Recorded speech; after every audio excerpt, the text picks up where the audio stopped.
Today, I'm going to share with you part of an interview I did with legendary investigative journalist Glenn Greenwald, and we're going to delve into the concept that I've shared with you for years: hard freedom, where stuff is written down in a constitution, and soft freedom, where the idea of just leaving people alone is almost coded into the DNA of the locals. We talked about how countries in Asia and the Gulf region can actually be more free than the Western country you're living in now. Here's part of my interview with Glenn Greenwald.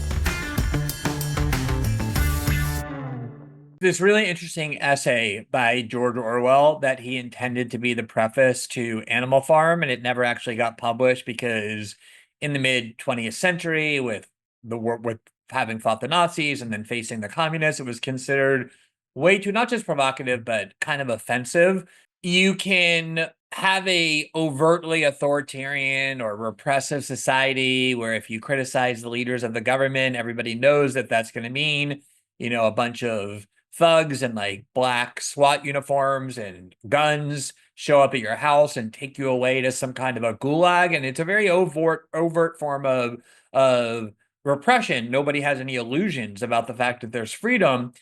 And his argument was that if you create a society in which you have the facade, or what you call the branding, or the illusion of free speech, but in reality, there's all these different mechanisms to ensure that you're not only just punished, but destroyed if you exercise them, if you keep the range of ideas that you can actually express or remain in good standing very limited, but in subtle ways, ostracization or media demonization or loss of opportunities, that in a lot of ways, that kind of authoritarianism is way more effective because at least people in repressive societies are aware of the repression, but people who live in, say, the West, where they're constantly indoctrinated from birth to believe they're free, but who really aren't, have a much harder time detecting the kind of fist of repression because it's way more subtle and even designed to be invisible. Is that the way you see it? Yeah, I do. And even look at, corruption. There's places that are overtly corrupt, and that's one thing. I'm not a big fan of that. And then, the United States and some of these other countries, what was it just yesterday? $21 million from one side just to go into a Supreme Court race in a state. Was that the amount? Multiply that in every race. They're spending billions and billions of dollars to win elections. That seems pretty corrupt to me. You think those people aren't getting anything for their money? Oh, yeah. It's funny. Growing up, I was, indoctrinated with the same sort of patriotic iconography about the United States and sort of the mythology of how we're taught to think about our country. Maybe when I was growing up, it had a little bit more validity, but it's never quite so clear, this kind of good versus evil division. But I remember being taught that no other country is like the United States. We have all these freedoms. We can criticize our government. We can express ideas that this is what I was overtly taught, I'm talking about from the age of like 5 and 6 and 7, when you have no critical faculties to defend against anything that's being implanted in your brain.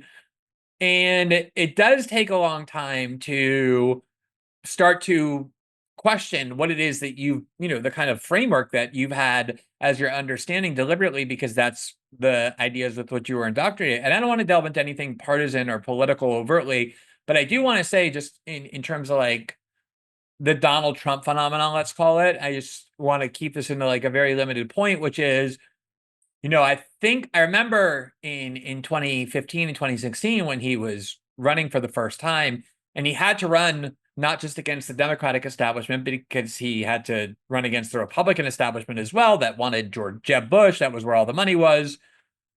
And he basically decided that the only way he could win is by running as an anti-establishment candidate. And he would say things like, you know what? The way the government really works is I could write a huge check to some politician, and then when I call that politician the next day, they're going to pick up the phone, take my call, and they're going to ask me what they want, and they're going to do it. And I remember another time he was being interviewed by Bill O'Reilly early on his presidency, and Bill O'Reilly said something like, "Why would you possibly have any positive feelings toward Vladimir Putin? He's a killer. He kills people who are his enemies and dissidents and the like." And Trump said something like, "Oh, what? You think we're so innocent? You don't think we have a lot of killers? A lot of killers. Remember, yeah. a lot of killers. We have a lot of killers. Yeah." And I think the reason, the most honest moment. Oh, yeah. And that's, I think, why the establishment regarded him as so dangerous. Not because of any particular ideology or anything else. Trump was, embedded into American elite society, celebrity society, television, banking, finance. Everybody loved him before he became a politician. I think it was much more the fact that the worst, most dangerous thing you can do is rip off that facade. Tell people that what they've been taught to believe is actually a myth, and to just kind of, he would go to these debates and someone would boo, and he was like, oh yeah, this whole Republican, debate is filled with all the lobbyists, the big money donors. They get all the seats by the A microphones. great marketer. Yeah, I mean, and One of the best sales guys of all time. what he was saying were things that you're not supposed to say, even though everybody, remotely sophisticated understands that it's true. I do want to ask you, because I know just from having talked to you a little bit before that you travel the world a lot. Your kind of company is about how to understand opportunities in other places. You just got done saying, that you think there's a lot of places in the world that sort of fall into this middle ground between, oh, we're so pure and democratic in defense of our civic freedoms, or North Korea. I'm wondering how you see the kind of interconnectivity of the world, and the way in which it's much easier now to travel internationally, to be interconnected nationally. Like, how has that changed your perspective of the United States? What I think you learn being overseas is there's a friction, and it causes you to challenge a lot of your beliefs. I mean, I was pretty libertarian from 13 or 14 years old. And okay, you get a little bit older and maybe, you question a few of those beliefs and you see how different countries do it. And to me, what I like is taking the best that everything has to offer. That's my saying, go where you're treated best. And it's not just one place, it's look at every aspect of your life. Go where you're treated best to bank, go where you're treated best to date, go where you're treated best to whatever it is you're doing. Why would you settle for like average? Why would you settle for, number 10? Like find the best place, find the best opportunity. And, I like to kind of cherry pick philosophies in the same way. I don't love everything that the UAE does, for example, but I think that there's a general feeling that I have that in that country and perhaps in that part of the world, the idea is let's bring together the experts in every topic. Let's consider how everyone else is doing it and let's see what works best. And we'll put our own veneer on it of how we operate. And sure, they don't have the same constitution. They have a different way of approaching it. But I like that. And what I see is the cultures that I feel less comfortable in are the that's how we've always done it. And I do feel this increasing vibe from the US of that's how we've always done it. And it almost seems like there's a small percentage of people who are truly innovative. And I think the rest of the country, I think it's becoming a very sad state of affairs. I don't go there, but I talk to people and I read and I listen. And it just seems like people are losing what made the US this innovative, great, country.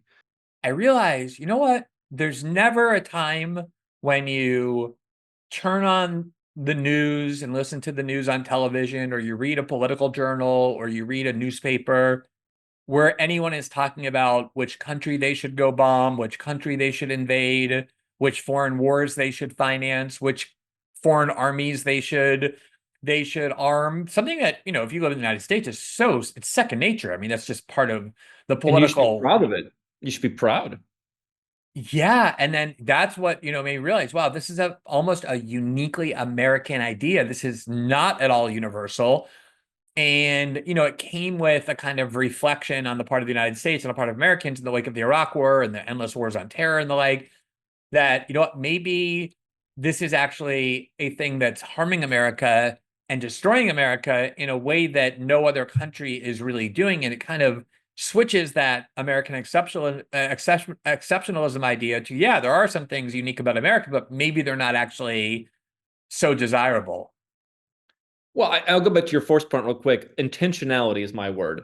If you truly go and live, or if you travel extensively and you say, hey, listen, I get there's plenty of alternatives to California and the weather and the girls and all that. But after all this travel, fine. My place is still California.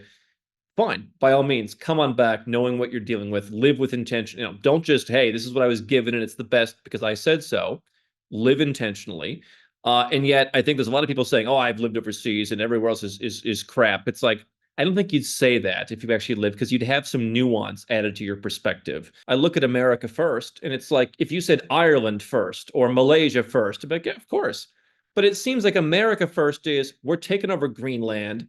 We're going to make sure we put a lot of Vietnamese people out of work and send them back to live in a dumpster.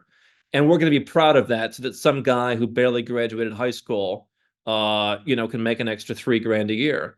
There's something wrong with that. I grew up, my mother said, with great privilege comes great responsibility. I don't want to send the Vietnamese guy back to the dumpster. And I'm proud of, in my company, we have 100 people and they're all from different places. I mean, I think one guy grew up in the US. And I'm proud to give people opportunities because guess what?